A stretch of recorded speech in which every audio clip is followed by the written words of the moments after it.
are two soulmates in love with each other, and may it always be. So, George, your words to Jessica. I'm actually going to go first. Oh, I knew it, Jess. I knew it. did we agree to this in the interview? He's a far better writer than I am, so. Sonnet 18.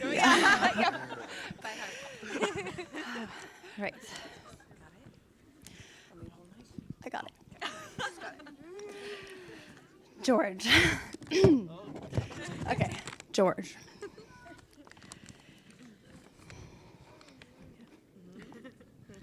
Okay.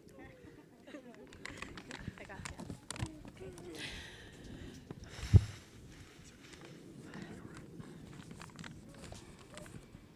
Okay. I know. Okay. Okay. I've never met anyone like you. You are unique in a way that is endearing and genuine. Yeah. Okay.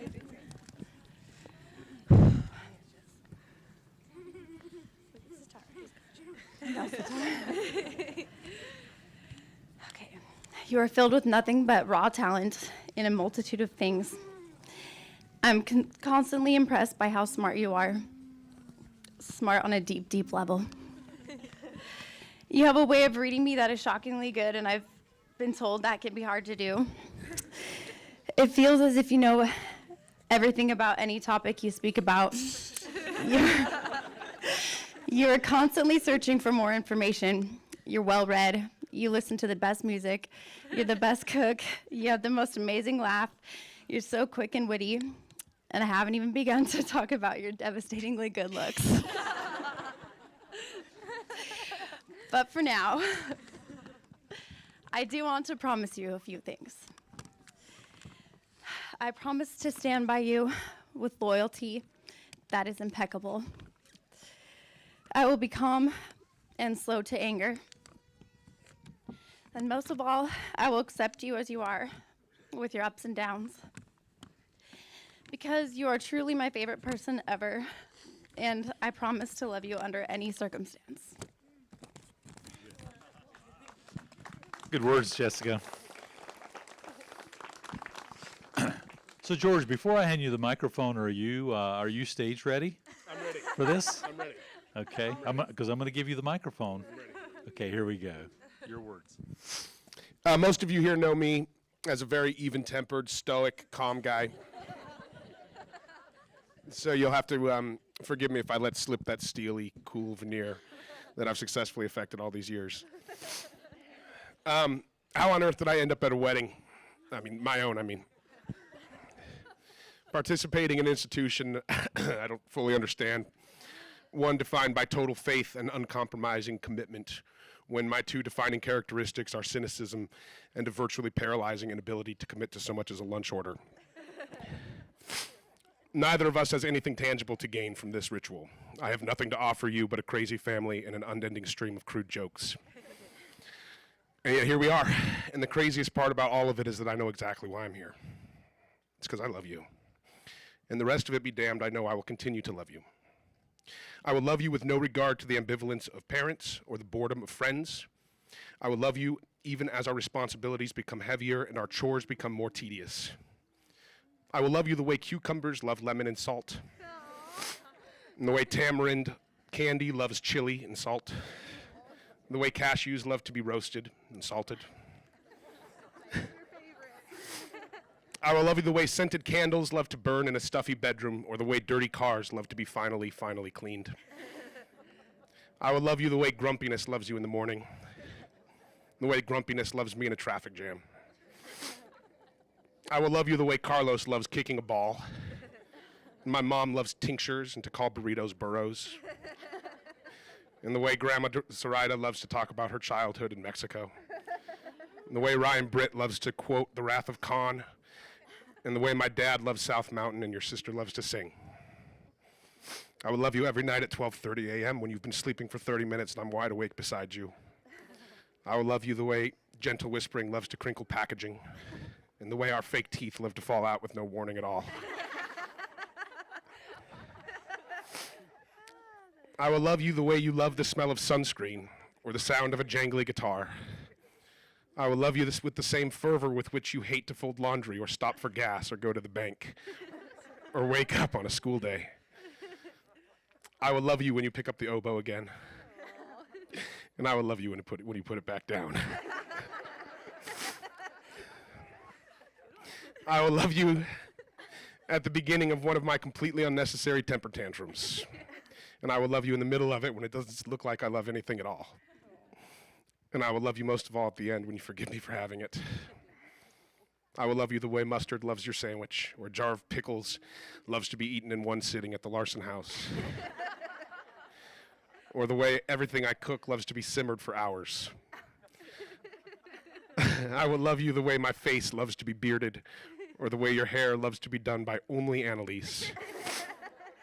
Or the way the cactus on your arm loves to be always waving hello. I will love you the way we love the end of an Arizona summer. The way our bed loves for us to lie in it when we should probably be exercising. I will love you because you are so beautiful that oftentimes I'm embarrassed to stand next to you. I will love you when life pushes us far away from one another. And I will love you when I'm close enough to stick my nose in your armpit uninvited.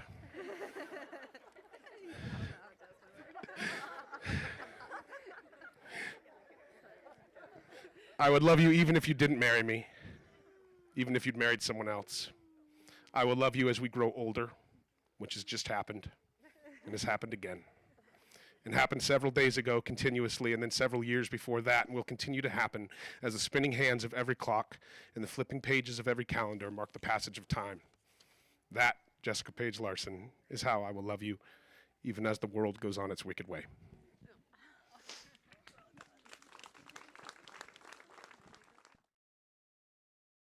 George's sister, also Jessica's friend. My speech will explain that, though. Okay. I've known Jessica for 7 years. I've known her in all kinds of capacities, as a friend, as a coworker, as a roommate, and at first, very reluctantly, as my brother's girlfriend.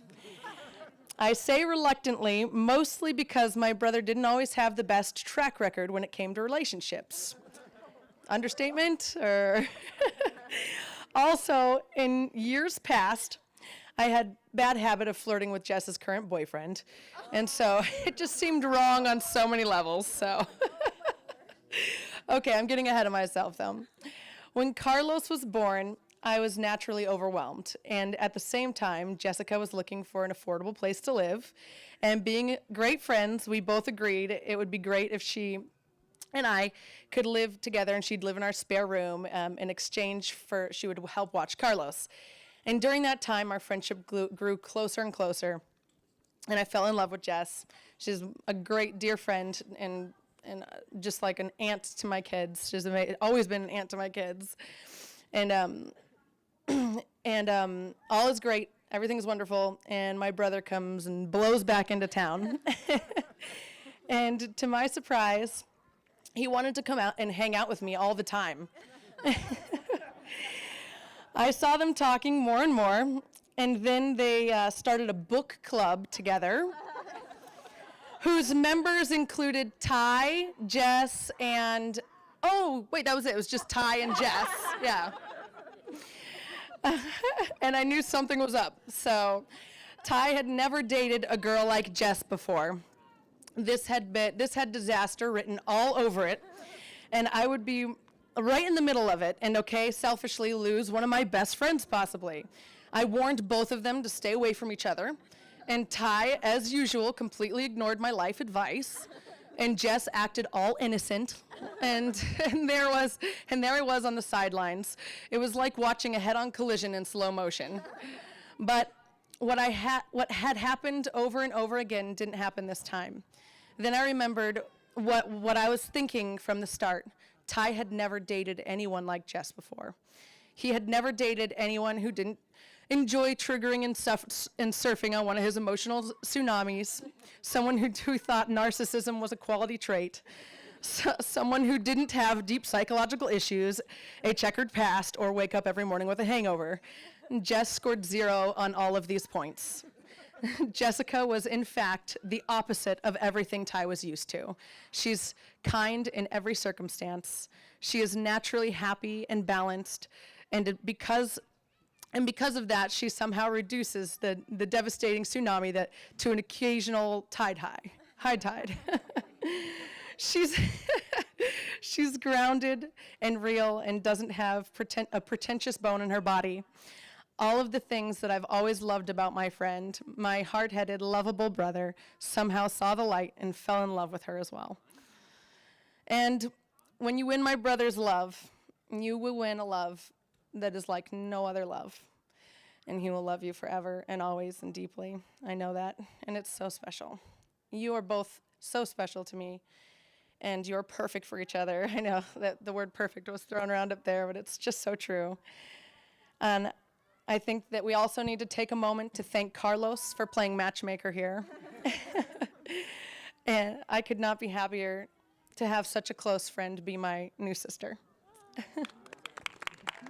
I love you.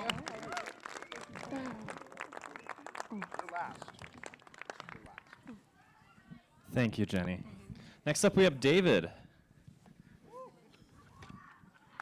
Round of applause. Let's get some encouragement going. Do I have to stand back here? You stand wherever you want. You want to stand on the table? Please clear your throat into the mic. Thank you. Thank you. It's my time.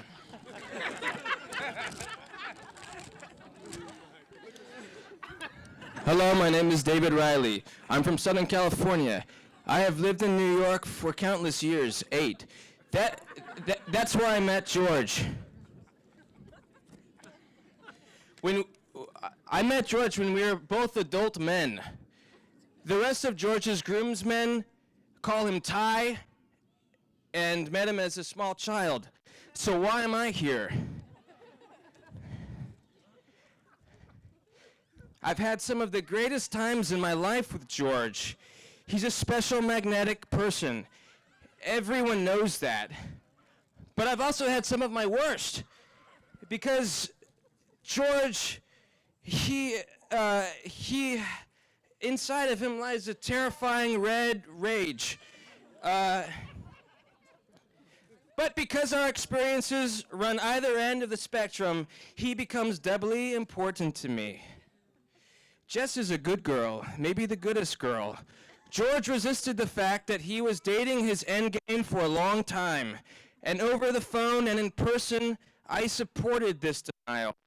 Because something is wrong with us, we'd gloss over how happy he was.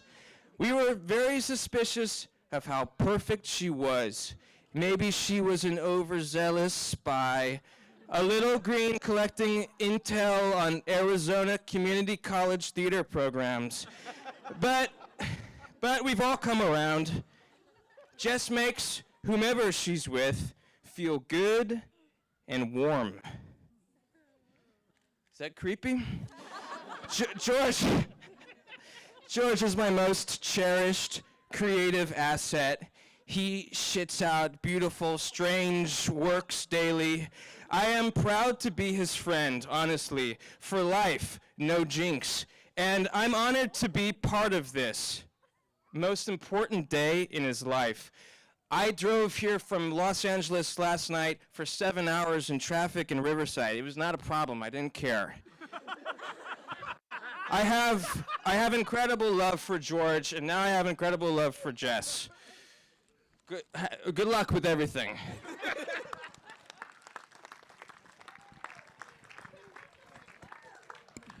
Thank you, David. All right, next up we have Michael. Mike, you go by Mike, I guess. He says, "Oh shit, this is a good lead to your speech." Well, that sucks.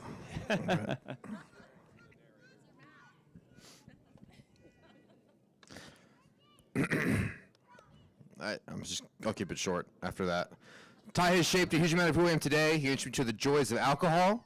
He helped me lie my way into bartending. He even encouraged me to never drop an easy to win argument or shy away from conflict or drama. In other words, I'll start from August lower. Ty has shaped a huge amount of who I am today. He introduced me to the joys of alcohol.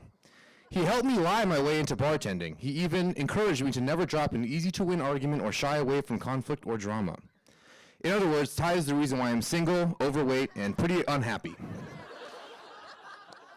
But, of course, as you know, Jessica, he's one of a kind. And while I still hope to field urgent calls in the middle of the night where he needs a talking down or far from an edge from something that is unnecessary and entirely unprovoked, I suspect the bulk of this responsibility is officially and legally yours. So, for better or for worse, Mrs. Lapercio, he's all yours. Congratulations. Thank you, Mike. Next up, we have Justine. You should be excited to give a speech. It's all yours.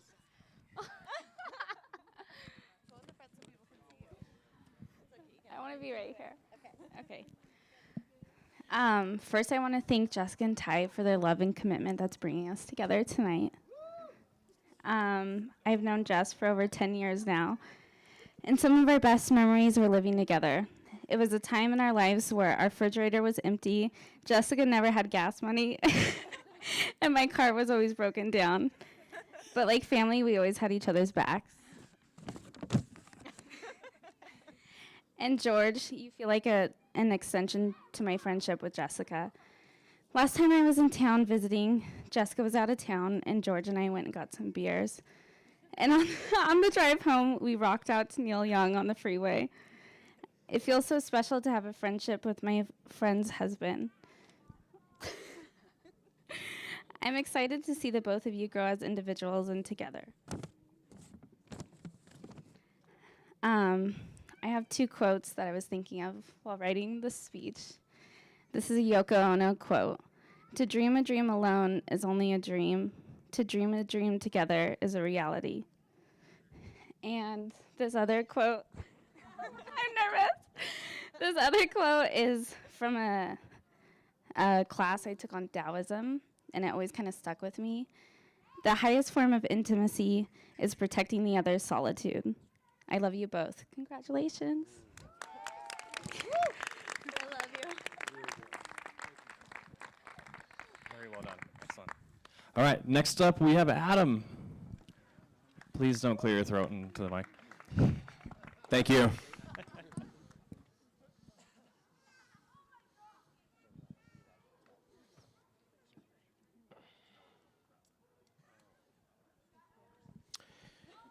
I've known George for well over a decade now. And in that time, I've learned three fundamental things about him. Number one, he is a storyteller at heart.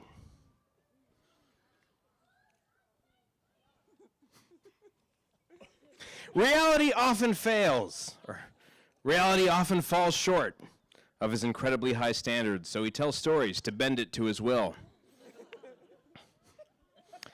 Number two, and this may be controversial, George is magic. Now let me explain. A few years ago, I flew to New York for 3 months to perform in a play that he wrote at the New School for Drama, leaving confident in the knowledge that I had already been cast.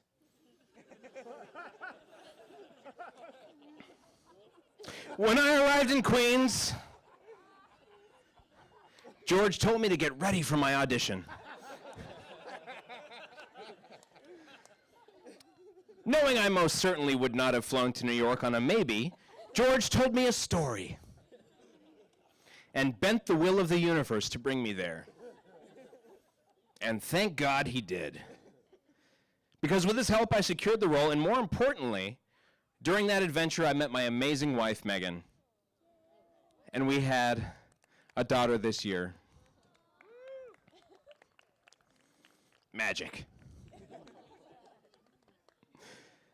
When we were in Africa and I saw an elephant in the wild for the first time and was changed forever by that, I looked to my side and there was George. And when a hunting lioness brushed up against our open-top Jeep and my heart almost stopped, I looked to my side and there was George.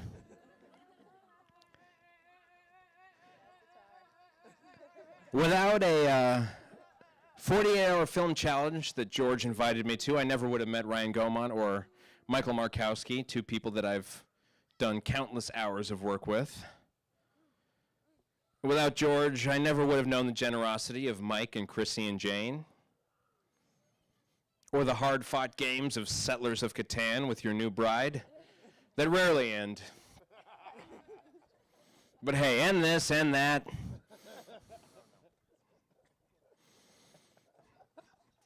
I hope having you two in our lives are like those games of Settlers of Catan and they never end. And that brings me to the third thing that I know about George.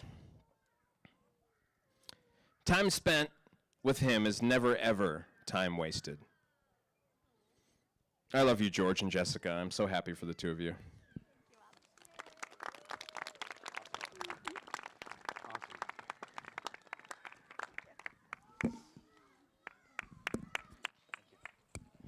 Next up is Natalie.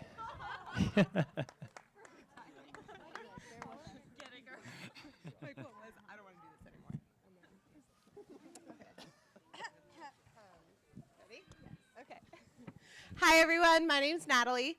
Thank you. Jessica is my oldest friend. About 20 years ago, my parents moved in across the street from the Larsons, and they became my second family. Pretty much all of my childhood memories are with Jessie. We learned how to drive a stick shift car in our neighborhood. It was a challenge for both of us for a long time. We carpooled to school together. I was thinking of a million stories that I could have said today, but I really think that this is the one that is going to be my favorite. This is the moment that I will cherish forever. And I'm so happy that I could be here and share it with you guys. I love you so much. Congratulations.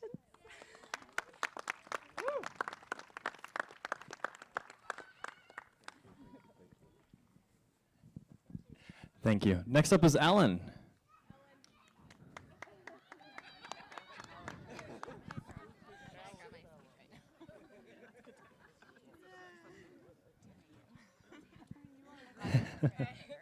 You good? Ellen. It's Ellen, like the lesbian. Okay. Okay. I'm Ty's younger sister. I have been trying quite some time to prove to Ty that I'm cool. I think being a groomsman means I did it. I made it. Thank you. I'm officially cool in Ty's book, and it was not easy getting here.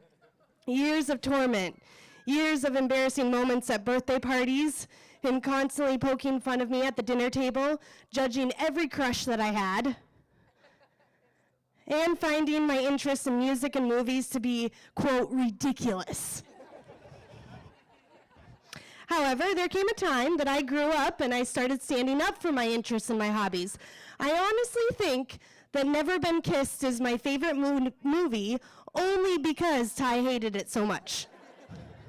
He watched the entire film with me in complete silence, not saying one word throughout the horrible dialogue and awful plot line, until the end when he stood up and said, "That was terrible, Ellen."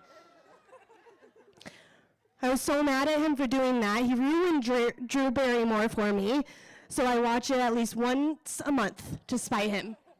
I realize now that my hobbies and interests do not fall far from Ty at all.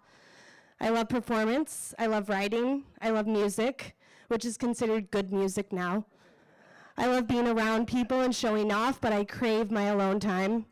I love and I care for my family because he led me that way. You were always the cool one.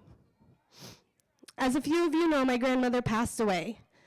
So it must be true. When one beautiful life ends, another beautiful life begins. Jessica and Ty, together you are a lot like my grandma. More than just beauty, but a love for theater and also art, an eagerness to travel, loud and full of debate, yet sincere and calm, a smile that reflects brilliance and happiness.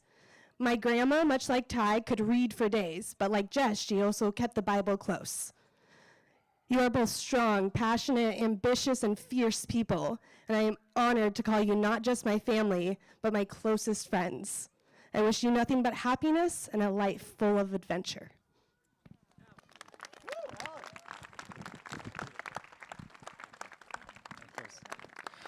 Next up, we have Ryan.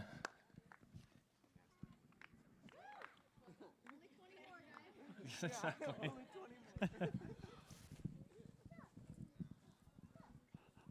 I'm going to do this slightly extemporaneously. So Michael actually stole my #1 joke about Ty, which is the main thing about being friends with Ty is to know the meaning of a late night phone call and what that late night phone call can entail. I've lived with Ty on 2 separate occasions. In one situation, we had a guy who lived in our backyard who may or may not be our landlord. I'm not really sure. And the second time I lived with Ty, the most important moment was when I walked into his room to find him with a camping bag on his back in New York City, and I said, "What are you doing?" And he said, "I'm moving to Central Park and living there. I've had it with all of this."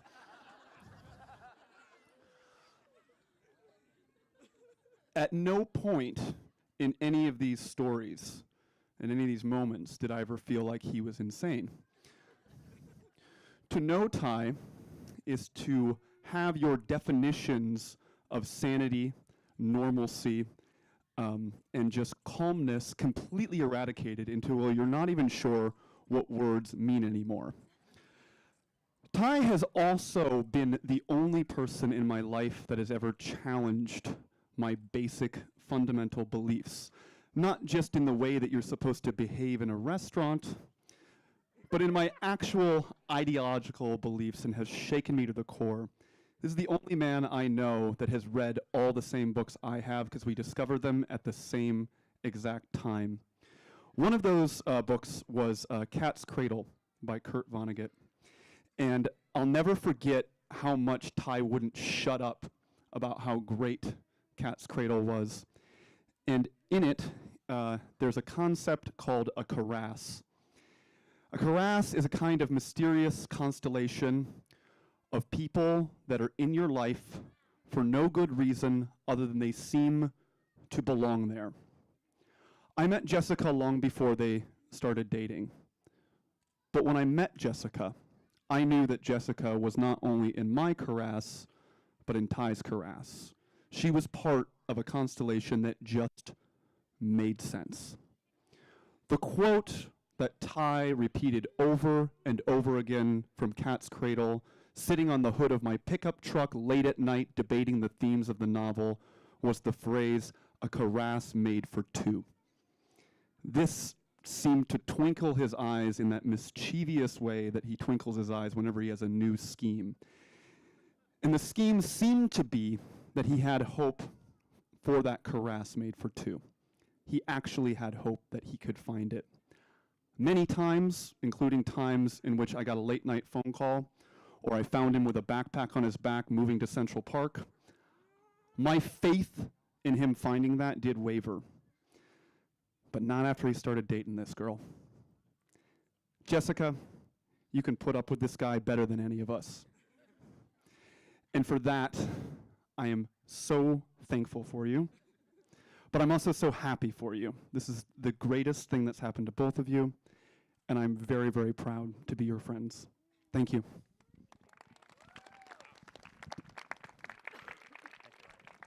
We have Kevin. It's all you, of course. Hello, I'm Kevin, also known as Girl Kevin, which was given to me by the Lepercio family, because when there's a boy Kevin, there has to be a girl Kevin. I wanted to share a quick little story of the first time Jessica and I hung out. It was in 3rd grade when we went to family camp. Fuck, I need my dry Okay. Bear with me, guys. It was in 3rd grade when we went to family camp with our church, and I didn't really know anyone, and Jessica was a light that I wanted to follow. Jess included me the whole time and let me sleep in her tent with her, at the time, best friend. The last morning of camp, My family was leaving early, and I knew Jessica was going to be my best friend. Because I didn't want to leave her side, and it hasn't been that way ever, or it has been that way ever since.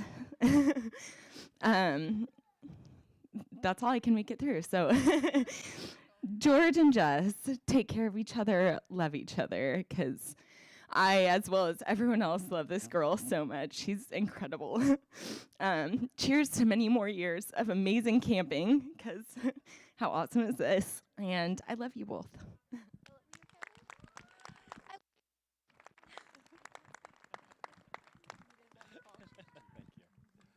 Next up, we have Billy. There's Billy and one more. Tony. Yes, Billy and Tony. All right. I'm a little nervous right now, not gonna lie, but I'm not really the one who should be nervous. Ty's the one who should be nervous. Primarily because throughout the years of our friendship, I've always been able to figure out ways to embarrass him. Years ago, when Iguana Max was getting going, there was a stand-up comedy night, and we thought it would be a great idea to have some intentionally bad routines on stage that night. And I was tasked with putting together the most insulting stand-up comedy routine of all time that anybody could ever imagine. Don't worry, I won't do any of those jokes here right now, but let's just say that some of them may or may